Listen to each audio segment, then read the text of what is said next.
courage, resilience, endurance,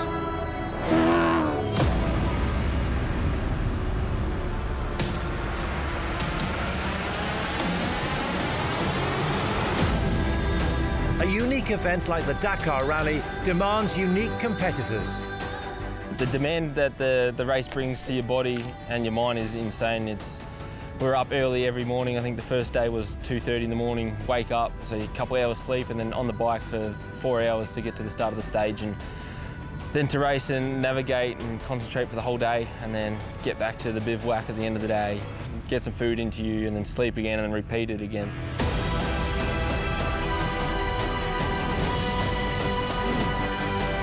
Most people, they only see the nice parts of what Dakar really brings, and they don't see the 3 a.m. morning wake-ups and 4 o'clock start. The biggest day I've ever competed in the Dakar is 1,150 kilometres in one day, so you're on the motorcycle for like 14, 15 hours, which is ridiculous and crazy.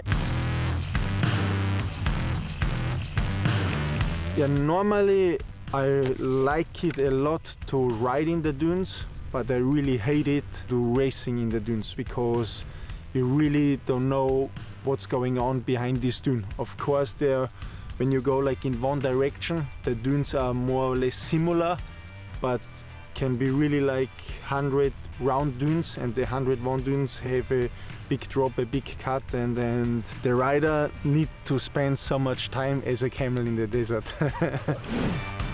I think Toby Price on motorbike and Matthias Walkner and these guys, they are so impressive because they do stage times fast on the bike than we with the car.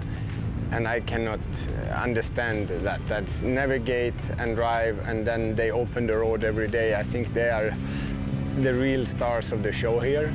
Matthias Ekström is learning the Dakar. 2022 in the all-new Audi RSQ e-tron rally car will be only his second start in the event, but his title-winning years in motorsport have taught him the value of high performance.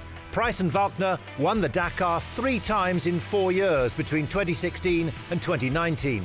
No matter if you've won the Dakar 5 times like Cyril Deprez, or you've finished as 2021's best-placed rookie like Daniel Sanders, it's max pressure from start to finish if you manage to get that far.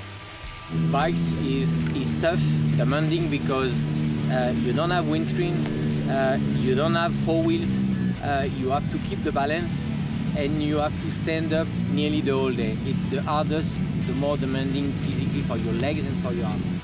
It throws something at you every day. Like you can get bitten by a bee, you can go head first into a dune, split your lip open, and when you think you got it easy, you can just flip the next second. So it's crazy. It's a crazy race. It just builds up every day over the 12-day race, and we get one rest day just to fix our face a little bit and clean the hair.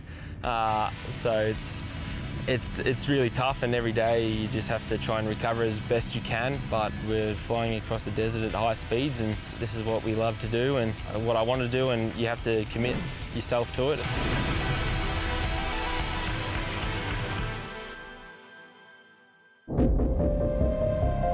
Commitment in the Dakar is a mindset, a given to have any chance of success, especially for those competing on 2 wheels. They're navigating solo in the heat of the desert for hours on end. Past winners like Sam Sunderland and Stefan Peter Hansel have endured some of the toughest moments of their careers on the Dakar. Sunderland broke his back in 2018, but carried on riding until the pain became too much. Peter Hansel has a record 14 wins in bikes and cars, consistently confronting his fears. 30 minutes before the start of the stage with a motorcycle, I was already afraid to crash, and every morning I say, okay, the race is nice, but the life is much better. So today, if there is some rider faster than you, stay quiet, stay behind. If you don't feel, you ride slowly. But it was necessary for me to manage the fear. I like to sing on the liaison sometimes, and I sing often, whoa, Black Betty, bam, bam. In a Dakar stage, you certainly have a lot of conversations with yourself in your own head. I like this sport because as much as we have a huge team around us, which we couldn't do any of it without them, as soon as we leave the bivouac in the morning, you're on your own.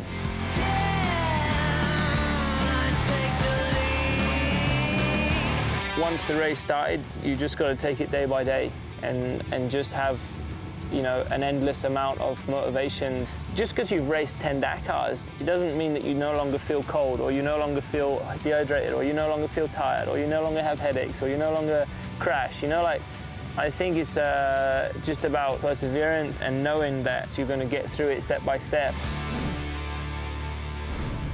Jakub Prusgonski, racing for the X-Raid Orland team, has finished all but one of the 12 Dakar rallies he's entered, bikes and cars. His only retirement was caused by a mechanical failure.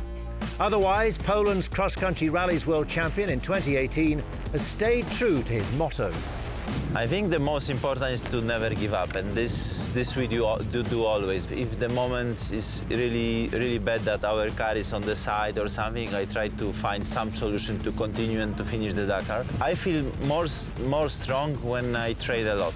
I spend a lot of hours on the gym, running, cycling, and then when I come to the race, I'm quite strong with my body, and also my head is strong in this moment. When you train a lot and you do hard working, always it's easier. Training the mind as well as the body has become a crucial component in any champion performance. It was certainly the foundation for the huge achievements of Kevin Benavides and Cristina Gutierrez in 2021. If you don't be a good mental, it's not possible to do the Dakar. So it's a question of balance. So sometimes it's difficult to maintain the focus during 6 hours. Some dangerous situation was in my second Dakar during the night because we need to repair the car a lot of hours, and I need to do 300 kilometers in dunes during the night. It's a dangerous situation.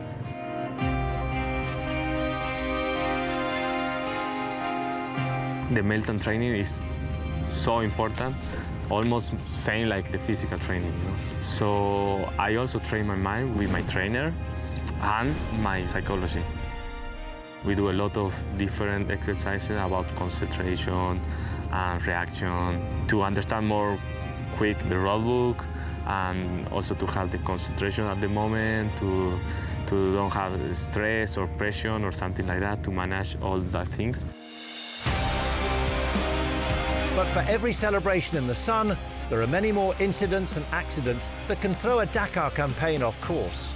Only those made of the right stuff are able to rise again. We are always close to the dangerous situation because when we try to drive at 100%, we are always close to the limit. But sometimes we did some mistake and we lose a little bit the control of the car, and after that we are completely afraid. On the few minutes after, we need to cool down, and it's a really strange feeling.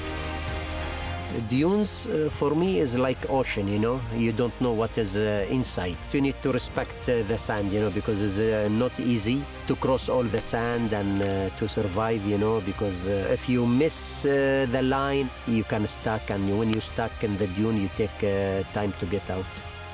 Talking about a rough moment was finding my buddy Toby crashed. I was one of the first riders there, and it's never nice to see one of your friends in pain and trying to help and get the helicopter, and then, you know, the helicopter and everybody leaves and you're there in the desert like, right, I've got to crack on again now. And it's in them moments where the words perseverance comes in, or determination. In the same time, we all know what we sign up for.